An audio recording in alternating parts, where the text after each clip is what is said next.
My name is Erica. I'm 34 years old. If you met me today, you'd think I have everything under control, a stable job as a project manager, a bright 7-year-old daughter named Zoe, and a calm way of handling life.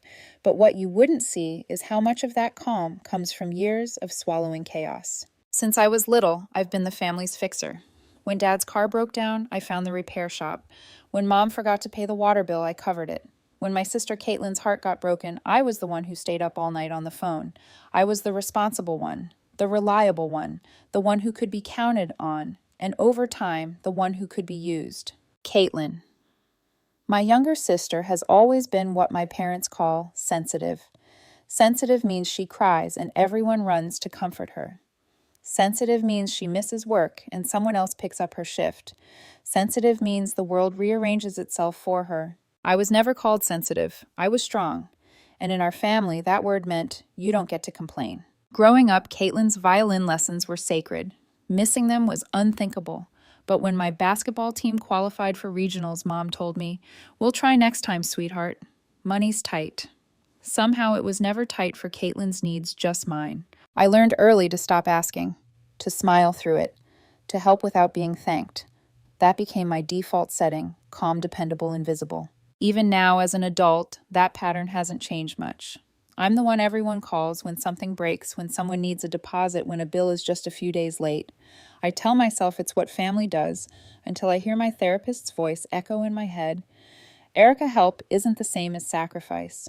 But therapy came later. Back then, I still thought love was measured in what I could give. It was a Tuesday afternoon when Mom called me at work. I was in the middle of reviewing a project timeline when her name lit up on my phone screen. "Hi, Mom," I said, trying to keep my voice light. "Erica, honey." She began stretching the word the way she always did when she was about to ask for something. "I need to talk to you about something important." That tone, the mix of sugar and guilt, was my cue to brace myself. "What's up?" "It's about Caitlin. She's having a bit of trouble organizing Liam's birthday party." I froze mid-scroll on my laptop. "Trouble how?" "Well, the park venue got canceled, some permit issue. You know how these things are. Poor Caitlin is just beside herself. Liam's been counting down the days." I could hear the setup forming in her throat like smoke before fire. "That's too bad," I said. "You've always been so organized, Erica. So capable. That's one of your best qualities." There it was, the compliment before the ask. I waited. Silence stretched like a held breath. Finally, she sighed. I was thinking maybe you could help her figure something out. I pressed my fingers to my temple. I'd already spent months planning Zoe's own birthday, a small indoor venue, safe and special with a bounce house and a magician she loved. It cost me $3,900 money. I'd saved slowly since January. No takeout lunches, no coffee runs, just saving. "Mom," I said carefully, "I already found a venue for Zoe's birthday. It's fully booked and paid for." "That's wonderful, honey," she said sweetly. "I know you'll make the right decision for the family." Then she hung up. I stared at my phone. The right decision for the family. Not for me. Not for Zoe. For the family. I tried to focus on my work, but the words crawled into my head like ivy. The right decision for the family. 2 days later, a notification blinked on my phone, a group message from Mom and Caitlin. A Pinterest link. I opened it. Superhero plates, red and blue streamers, a CA cake. Liam's theme. "Looks amazing," Caitlin texted. "Can't wait for Sunday," I typed back.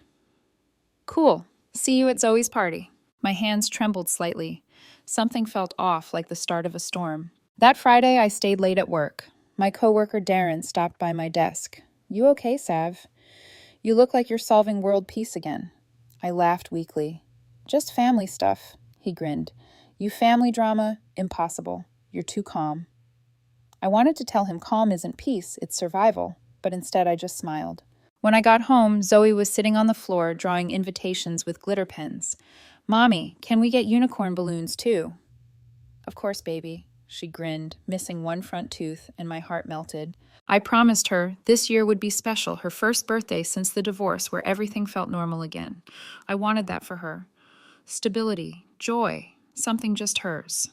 But that night, as I packed goodie bags and wrapped her gifts, I couldn't shake a whisper in the back of my mind, "Don't trust the quiet." Sunday came bright and sunny. Zoe woke up before me, bouncing on the bed in her unicorn dress. "Mommy, wake up. It's my birthday." Her excitement was contagious. We laughed while brushing her hair, and I filmed her twirling in the mirror. I loaded the car with the gifts and pastel balloons humming along to the radio. Zoe was singing in the back seat. Everything felt right until we reached the venue. The lobby smelled faintly of frosting and coffee. I walked toward the reserved room with Zoe's tiny hand in mine. When I opened the door, my brain couldn't process what I was seeing. A giant banner stretched across the wall. Happy 7th birthday. Liam blue and red balloons. Superhero napkins. Captain America's shield on the cake table. An unfamiliar woman looked up from arranging cupcakes and smiled. Oh, you must be Liam's aunt. My mouth went dry. Behind me, Mom's voice floated through the doorway. Oh, good you're here. We thought you'd understand. Family shares, right? Zoe's hand tightened in mine. She stared at the superhero decorations, her unicorn dress suddenly out of place in a sea of capes and shields. She whispered, It's okay, Mommy, maybe next year. Something inside me cracked quietly but completely. I turned around and walked out of that room. And for the first time in my life, I didn't stay to fix the mess they made. The air outside the party room felt heavier than it should have. I could still hear faint music from the speakers inside, cheerful superhero songs, echoing through the hallway like a cruel joke. Zoe was walking beside me, her tiny hand gripping mine. She didn't cry. She just looked confused. I knelt down so we were eye to eye. Hey, sweetheart, I said softly. Do you want to wait out here with me for a bit? She nodded. Her unicorn dress shimmered faintly under the hallway light, a small reminder of everything this day was supposed to be. Inside the room, laughter broke out. Caitlin's voice, unmistakable and bright. It had that carefree lilt it always carried when someone else was cleaning up after her. I felt something rising in my throat. Anger, disbelief, humiliation, they all tangled together. For years, I'd swallowed moments like this. But watching Zoe stand there watching her special day crumble made something inside me wake up. I straightened my back. Stay here, baby, I whispered. Mommy will be right back. I turned and walked into the room again. Mom was arranging gift bags on the table as if she owned the place. Oh, Erica, finally, she said, smiling completely unfazed. Help us hang a few more streamers, will you? Help you. My voice was quiet but sharp. This isn't your room to decorate. Mom blinked, confused by my tone, like it had never occurred to her that I could sound like that. Oh, honey, don't make this dramatic. We thought we'd make it a joint party. It's perfect, saves time and money, and the kids get to celebrate together. I looked around. Every inch of the room screamed Liam. Superheroes, comic cutouts, blue and red balloons. Nothing for Zoe. Not a trace of the unicorn she'd been so excited about. Then Caitlin walked in, holding a bag of favors, and humming like she was in a commercial for perfect motherhood. Erica, she said, grinning. We were just finishing up. Doesn't it look great? My jaw tightened. You threw your son's birthday party using my reservation. Caitlin laughed, that dismissive kind of laugh people use when they want to make you feel ridiculous. Oh my God, Erica, you make it sound so serious. They're both turning 7. It's fine. It's not fine, I said. You didn't ask me. Mom sighed behind me, that deep, disappointed sigh she used to use when I was a child who didn't share her toys. Sweetheart, don't ruin the mood. We're family. Family shares. That word again. Shares. Like taking without permission was an act of love. I took a breath, trying to steady my voice. You mean family takes. I paid for this room, Mom. I saved for months. Oh, please, Caitlin interrupted. You can afford it. You've always been the successful one. Liam cried for 3 days when his park party got canceled. He's sensitive, you know. Sensitive, I whispered.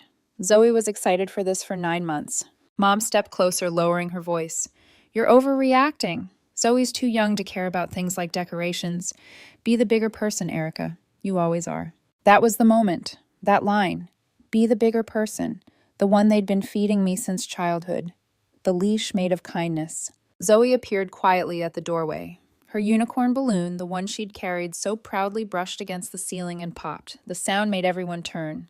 She flinched but didn't cry. Her eyes met mine. Not angry, just small. It's okay, Mommy, she whispered again. Maybe next year. I don't remember walking forward. I just remember Caitlin's smirk fading when she saw my face.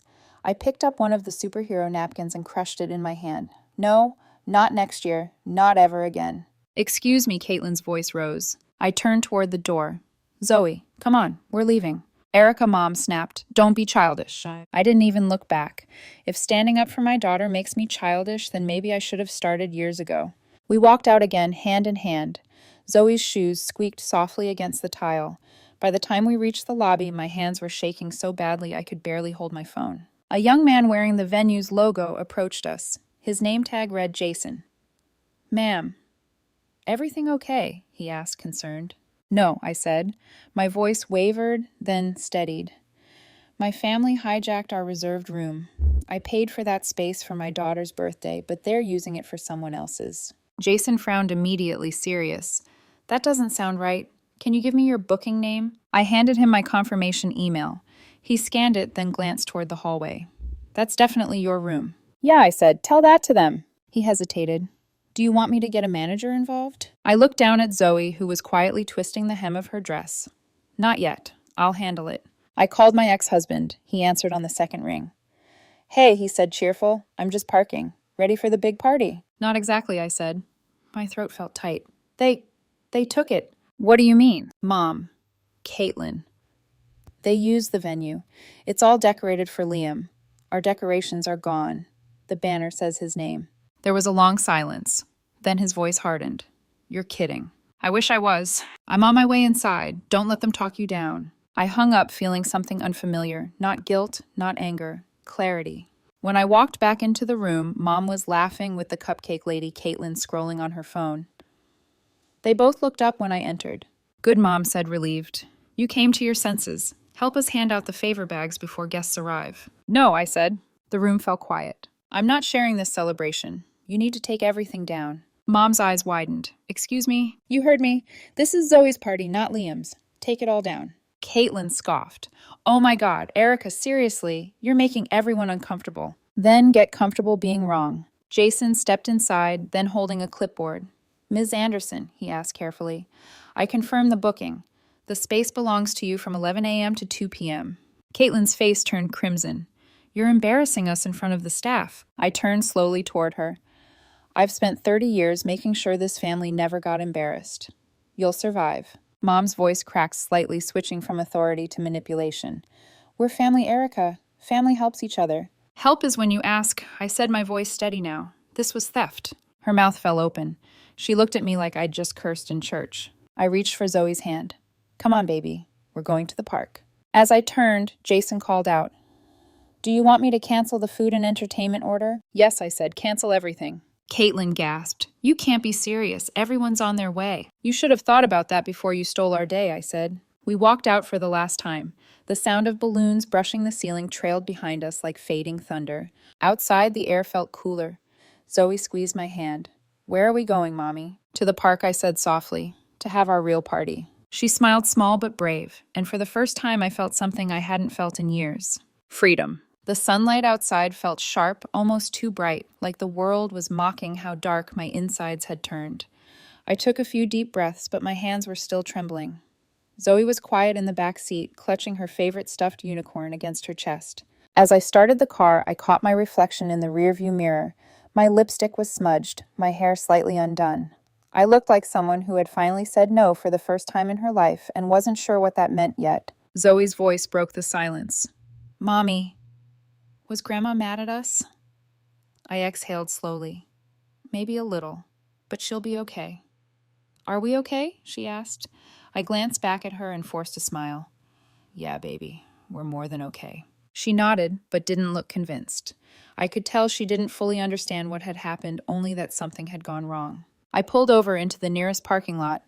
The venue manager, Jason, was standing near the entrance, talking to someone on a headset. When he saw me step out of the car, he walked over quickly. "Ms. Anderson," he said, "I spoke with the general manager. If you want, we can help you file a report. What your family did isn't allowed." His concern was kind, and something about it made my throat tighten.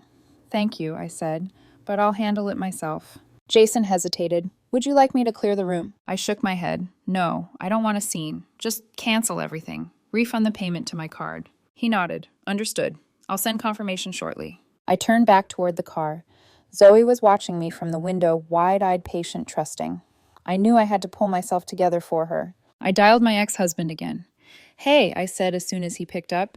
"I'm heading to the park near Elm Street. I'll meet you there," he said. Do you need anything?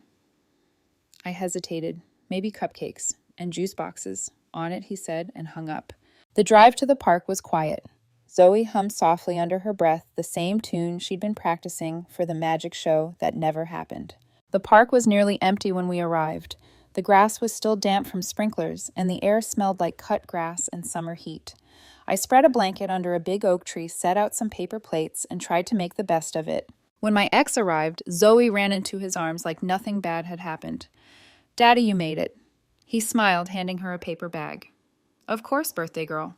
Who needs a fancy venue when you have the best playground in town?" Inside the bag were 3 small cupcakes, chocolate with uneven frosting, and a packet of candles. He gave me a look over Zoe's head, the kind of look that said, "I'm sorry you had to go through that." We sang Happy Birthday off key. Zoe laughed when one candle refused to light. She blew them out, made a wish, and then grinned up at me. "Did you wish for a unicorn?" I teased. She giggled. "No, I wished for more birthdays with you." That nearly broke me. We ate the cupcakes sitting on the blanket. The frosting melted a little in the heat, smudging Zoe's cheeks. She didn't care. She was happy. For a moment, so was I. Then my phone started vibrating. 1 call, then 2, then 10. I ignored them. But the messages came next, one after another, lighting up the screen like flashing warnings. "Mom, unbelievable. Erica. Caitlin is devastated. Caitlin Liam is crying. You ruined everything. Dad. This behavior is beneath you. Apologize and fix it. Aunt Carol." You know kids come first. How could you be so heartless? Not one person asked about Zoe. Not one person said, "I'm sorry they did that to you." I put my phone face down on the blanket and forced myself to breathe. My ex-husband looked at me. "Let me guess your family." I nodded. "They're furious. I'm apparently the villain now." He sighed. "Erica, you did the right thing. Everyone thinks I'm horrible. Everyone is wrong," he said simply. "You stood up for your daughter. That's what matters." Zoe was busy chasing a butterfly nearby, her laughter echoing across the grass. I watched her and thought, this is what a real birthday looks like. No decorations, no noise, just peace. We stayed until the sun began to dip. Zoe built a sandcastle with her dad while I scrolled through my phone one last time. 43 missed calls, 27 messages. I didn't open any of them. But one caught my eye, a text from Jason at the venue. "Per your request, services have been canceled. Refund will process within 3 to 5 business days. Hope Zoe still had a great day." I smiled for the first time all afternoon. Zoe ran up sand all over her dress. "Mommy, can we come here every year instead?" I laughed. "Maybe we should." My ex handed her the small gift he'd brought, a little unicorn Lego set. "It's not the big one, but..." Zoe gasped. "It's perfect." She sat cross-legged on the blanket, concentrating hard as she built it, putting the wings on backward. When she showed it to me, her eyes were shining. "Look, Mommy, it's flying." I smiled. "It's perfect, baby." We sat there in comfortable silence. The sky turned orange and pink. I felt the weight on my chest begin to lift, replaced by something new. Not peace yet, but resolve. I glanced at my phone again, where unread messages kept piling up. I opened one from Mom. "We're all meeting tomorrow at 4 p.m. to discuss this. You will be there. Family shares Erica. Don't make things worse." That word again. Shares. I locked my phone and looked out at Zoe, laughing under the fading sun. I whispered under my breath, "Not anymore." The next morning, sunlight poured through my blinds like nothing had happened, as if the world didn't care that my family had imploded over a birthday cake. Zoe was still asleep, clutching her unicorn plush. Her curls fanned across the pillow, her face peaceful. For a few moments, I just watched her breathe. Yesterday had been chaos, humiliation, betrayal. But here, in this quiet morning light, everything felt still. I made coffee, sat at the kitchen table, and opened my phone. 74 missed calls. Messages still rolling in, one after another. "Mom, this is not how a family behaves. Caitlin." Liam didn't sleep all night. He kept asking why Aunt Erica ruined his party. "Aunt Carol, I know you're stressed, honey, but you need to apologize to your sister. Dad, you embarrassed us in front of everyone. Be the adult and fix it." I scrolled and scrolled hundreds of words, all saying the same thing. "You're wrong. You're selfish. You should have shared." And not a single one asked, "How's Zoe?" I closed the phone and stared at my reflection in the black screen. For years, I'd been the quiet one, the easy one, the one who didn't cause waves. But now they were all angry because for once I'd chosen my daughter over their comfort. It was supposed to feel freeing, but mostly it felt lonely. Zoe woke up with bedhead and a sleepy grin. Morning, Mommy. Morning, sweetheart. Did you sleep well? She nodded. I dreamed we had a rainbow cake in the park. I smiled. That's a good dream. Can we have a picnic today? She asked suddenly. Just us. Her words were simple, but they carried something sacred like an invitation to start over. Yeah, I said. Let's do that. We packed sandwiches, fruit, a small Bluetooth speaker, and Zoe's favorite pink blanket.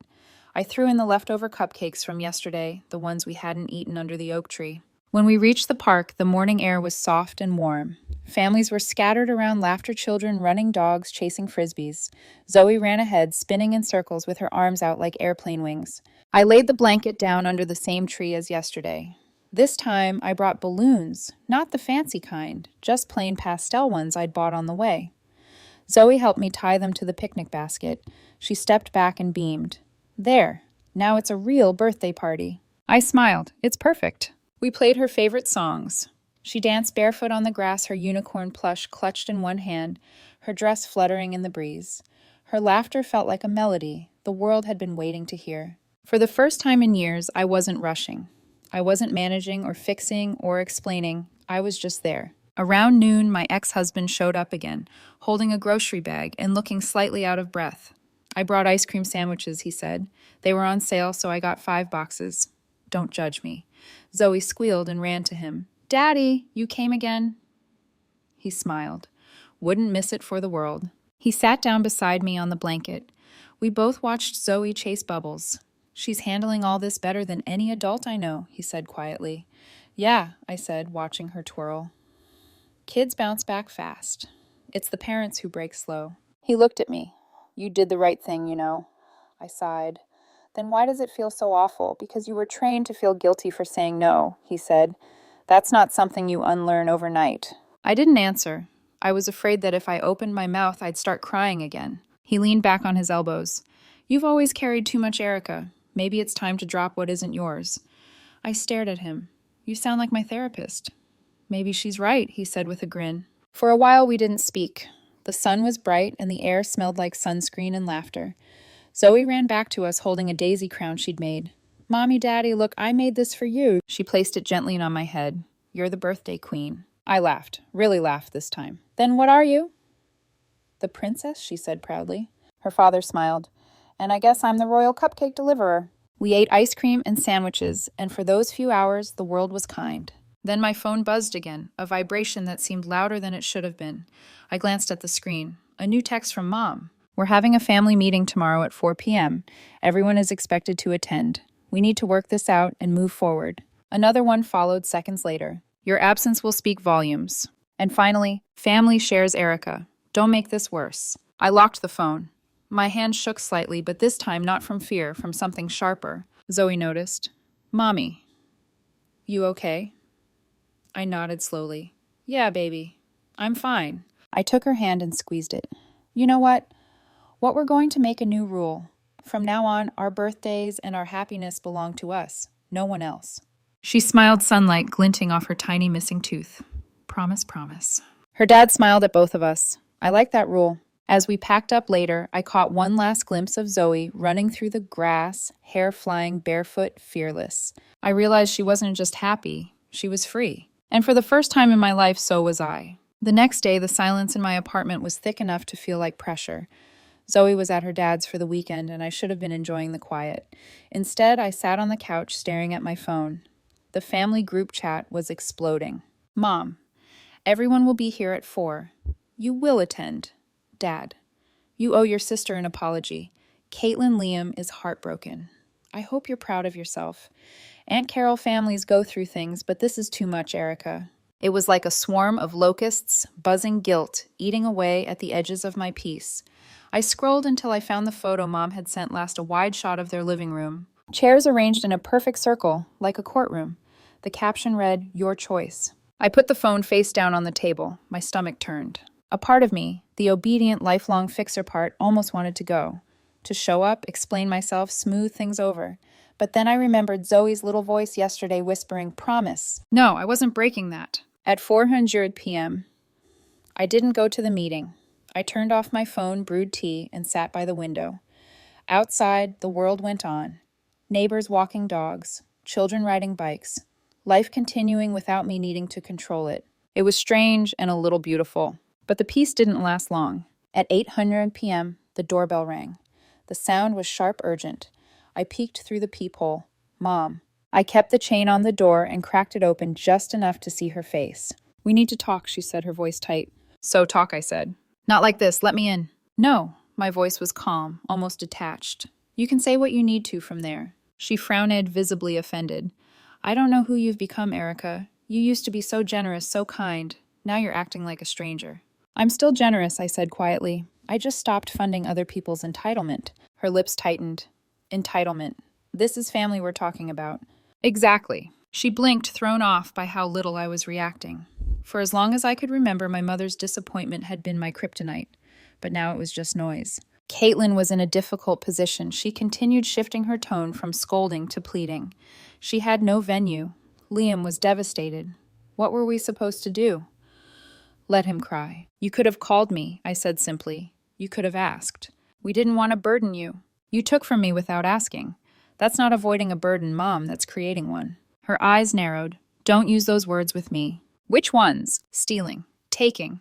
Those are cruel words." I met her gaze. "So is what you did." She stepped back as if I'd struck her. Then she tried again, softer this time, her guilt voice, the one she used when she wanted to wrap control in love. "Sweetheart," she said, "you're overreacting. It's just a party. Don't throw away your family over one misunderstanding." It wasn't one I said. It was 30 years of them. Her expression froze. Every time I covered a bill, I continued. Every time I said yes when I wanted to say no. Every time you told me to be the bigger person, it all led here. You taught me that love meant self-erasure. I'm done learning that lesson. Her mouth opened, then closed. For once, she had no script. "You think this makes you strong," she said finally, her voice trembling, choosing pride over family. "No," I said, "it makes me sane." She exhaled sharply, switching back to anger. "You're making a mistake, Erica. Caitlin needs us right now. Liam is so sensitive." "Stop calling it sensitivity," I cut in. "You mean entitlement.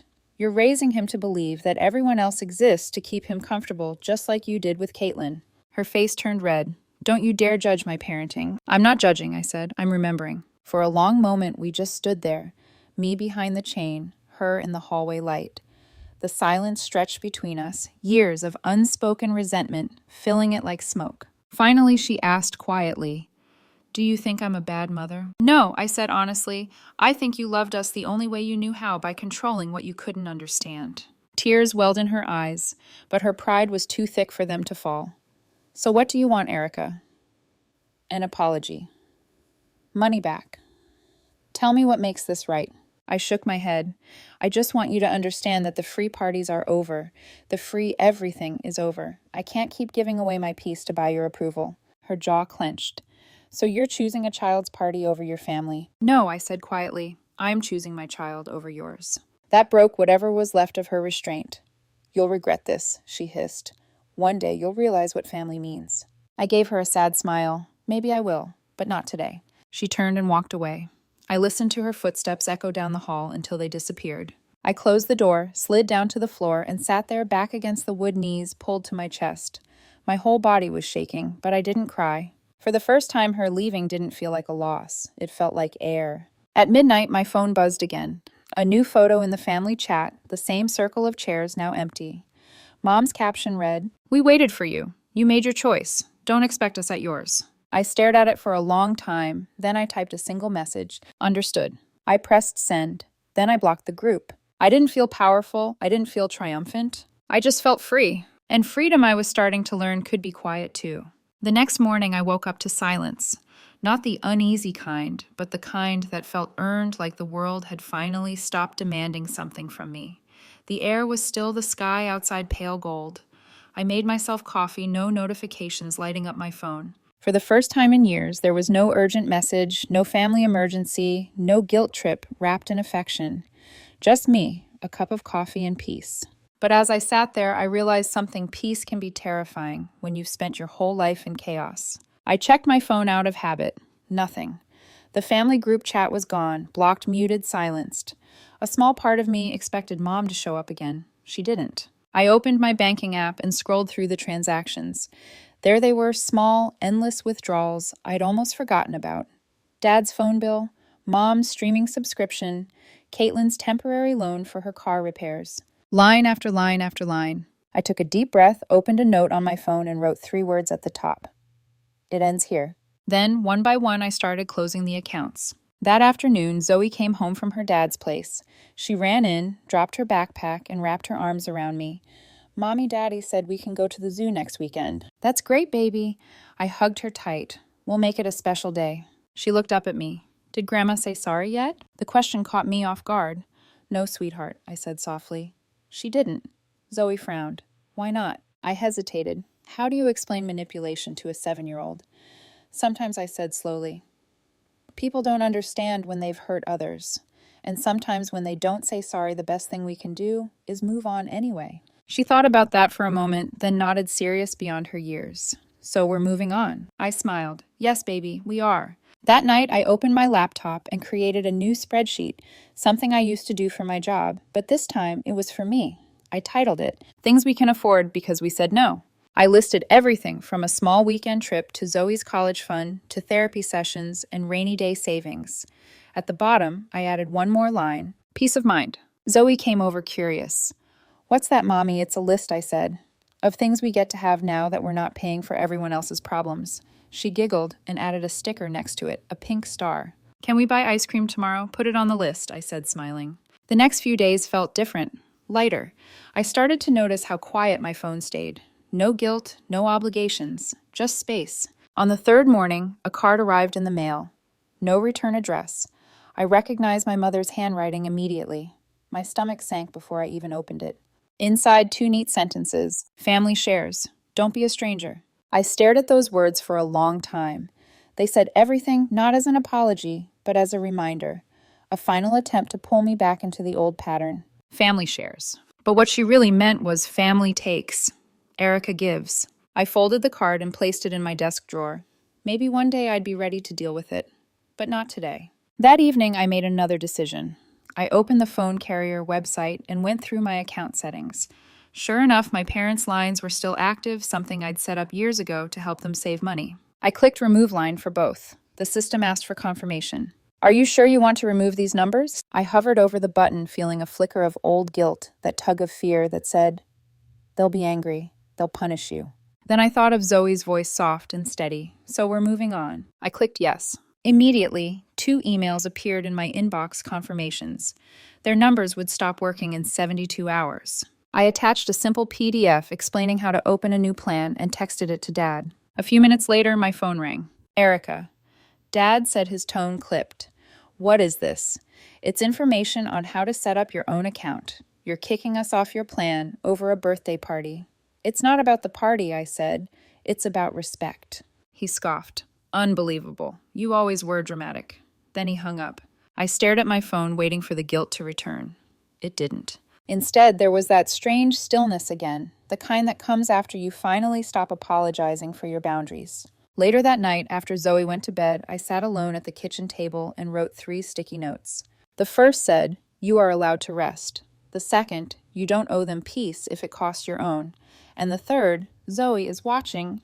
Teach her what love is supposed to look like. I stuck them on the fridge. For the first time, I didn't feel like the responsible one of the family. I just felt like me, the kind of woman who could finally say no and mean it. It's been 2 months since that day, the day the balloons popped, the calls stopped, and I stopped trying to be everyone's safety net. At first, I thought I'd feel empty without my family's constant noise, but the silence that replaced them wasn't hollow.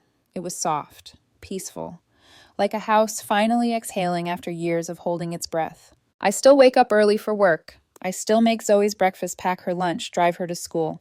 The routine hasn't changed, but I have. I don't rush as much. I don't explain myself anymore. And most of all, I don't carry other people's chaos like it's my duty. Every now and then, I catch myself glancing at my phone, half expecting one of their guilt-ridden texts to appear. It never does. And that absence, it feels like freedom. A few weeks ago, I finally started therapy. My therapist's name is Dr. Martinez, a gentle woman with sharp eyes, the kind that see through everything you say. She listens quietly, never interrupting, never judging.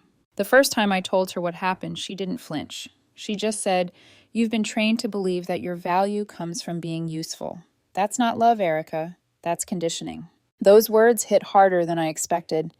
I remember sitting there blinking fast because something about hearing it out loud made me real. I'd spent my whole life believing love was transactional, that to earn peace I had to buy it, to earn belonging I had to sacrifice it.